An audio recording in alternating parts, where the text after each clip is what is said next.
WWE is gearing up to make a major announcement regarding the future of their PLEs. Plus, we're going to talk about WWE working with AAA in Mexico. And yes, we have to discuss this groundbreaking trademark, Caesar Sikoa, who that might be. It's all coming up right here on the Ango Show.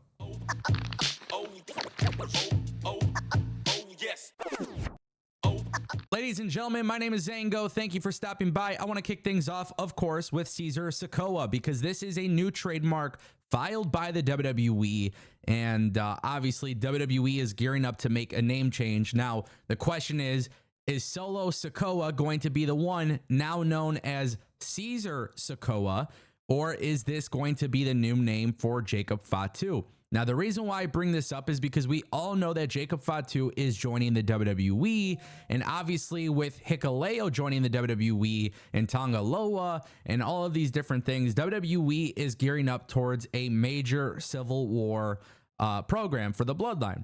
Now, we don't know where Jacob Fatu stands, and Solo Sikoa, he's kind of made some references on WWE television that maybe Roman Reigns isn't the one pulling all of the strings for this new bloodline. Now, the reason why I obviously want to talk about this is because I don't think Jacob Fatu needs a name change. And that is one of the largest reasons why I needed to talk about this. I genuinely hope that Jacob Fatu is not the higher power for Solo Sikoa's new bloodline. I think Jacob Fatu, he should be the babyface. He should be with the Usos and Roman Reigns taking on The Rock and the Tonga brothers. And, you know, obviously Solo Sikoa and Jacob Fatu are often compared to, and I don't want Jacob Fatu to overshadow Solo Sikoa. And I definitely don't want Jacob Fatu's name to be Caesar Sikoa. I think Solo Sikoa is also a good name and doesn't necessarily need a name change. So unless this is like a nickname of some sort, I think it would be really foolish to change either one of those guys' names to Caesar Sikoa. Now, with that, I do got to tell you this. Solo Sikoa, in my opinion, has been doing a great job as this leader for the Bloodline 2.0. But it's a little bit different than the way Roman Reigns was running his bloodline. And this entire time, Solo Sikoa has kind of been, there's, you know, kind of like the seed planted a long time ago that Solo Sikoa was going to take over the bloodline.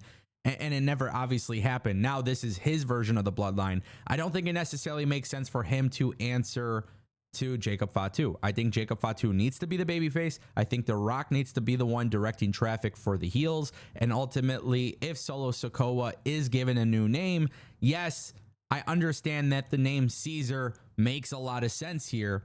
I just don't think it sounds good, nor do I think it makes a lot of sense long term. Solo Sikoa's long-term identity so far in the WWE has been Solo Sikoa, so I don't want WWE to get away from that. Nonetheless, it will be very interesting to see how this plays out. Cody versus Solo is a match being discussed for SummerSlam. It makes a lot of sense for them to do that, and that's when it would make a lot of sense for Roman Reigns to join as a babyface, or maybe even Jacob Fatu making his debut and stopping Solo Sikoa from winning the match.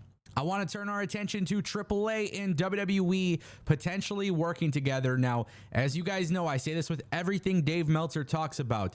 Sometimes it seems like he's speculating. Sometimes he's right. A lot of times he isn't. And I say this respectfully, but sometimes it just doesn't seem like Dave Meltzer gets his stories straight. And I have to preface that by saying that this is a very interesting topic, but it is Dave Meltzer talking about it. And of course, anything I talk about on this channel, I personally take with a grain of salt, but I also recommend that you do the same.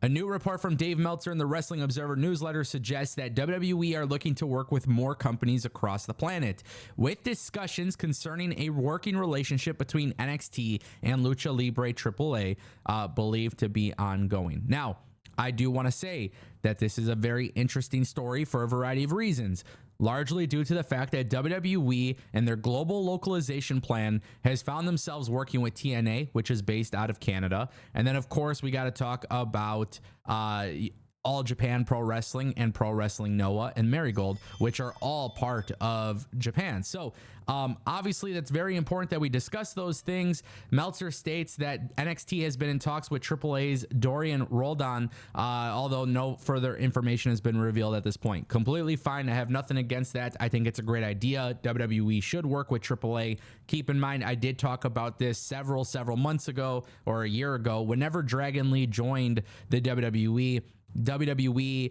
was able to record the footage of Dragon Lee announcing at AAA that he was joining the WWE. And I want to say that was last year, which is crazy how fast time has gone by. But the reason why I'm bringing that up is because even at that point in time, I did suggest WWE may try to work with AAA. So I think it's a very good thing for WWE to work with AAA. What I find even more fascinating is, you know, AAA kind of works with AEW as well. But there are a lot of cool matchups that we can get from NXT working with AAA. I understand that a lot of people tend to favor CMLL over AAA. But I think just in general, having fresh blood, new faces pop up, being part of programs and stuff like that, it's always a good thing. And it's always a good thing that it could happen in NXT before the main roster, because you can kind of do like a test trial. I think if WWE, for example, were to bring in Vikingo, you know, when he's back from injury, that would be very intriguing. But how does that work with AEW also having him in?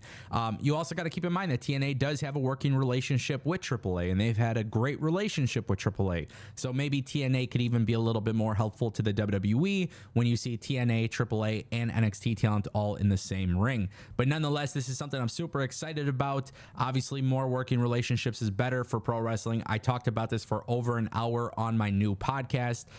So make sure you guys check that out. I'll put the link in the description.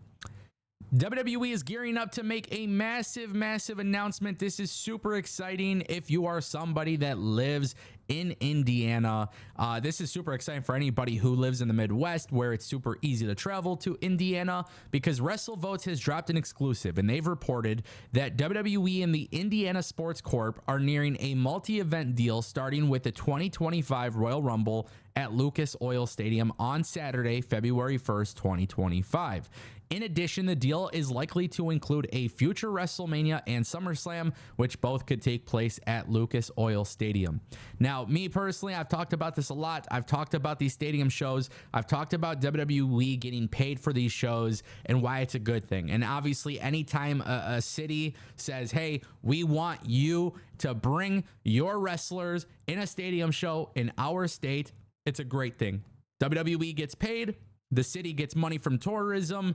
There's just a lot of great benefits, not only to the wrestling world, but also to the local economic, the economics for the city or whatever. So my point that I'm trying to make, WWE doing long-term deals with cities seems to be a strategy that they have. Obviously, they've done it with Saudi Arabia. They're gearing towards another one with Saudi Arabia as well. We've seen WWE go to France and Puerto Rico and Australia, and obviously they're going to Germany. There's rumors that they might be going to Italy. There's rumors that they might be going to Mexico. There's rumors that other cities in the United States are looking at doing the same type of thing. And obviously the product is hot. People want the product, and that makes a lot of sense. But ultimately, more than just WWE, take WWE out of the equation. When you see how much a city benefits from the tourism of people coming to the city to watch WWE, it's a great thing for those looking for jobs, those who obviously live and work in those areas, which I think is a great thing overall. So even if you take WWE out of the equation, if this was AEW or TNA or MLW, and these companies were able to get paid a lot of money to do something like this, I just think it benefits a lot of other people, which is always a great thing. But yeah, I'm super excited about this. Indiana's not far from Michigan. It's totally doable, easy travel, and obviously that's part of the reason why I like SummerSlam being in Cleveland as well. Not a far travel at all. So definitely something to be excited about. WWE is clearly focused on getting their company everywhere, and not only is it international, but also domestic, and I think that is always a big win. Ladies and gentlemen, that is the Ango Show.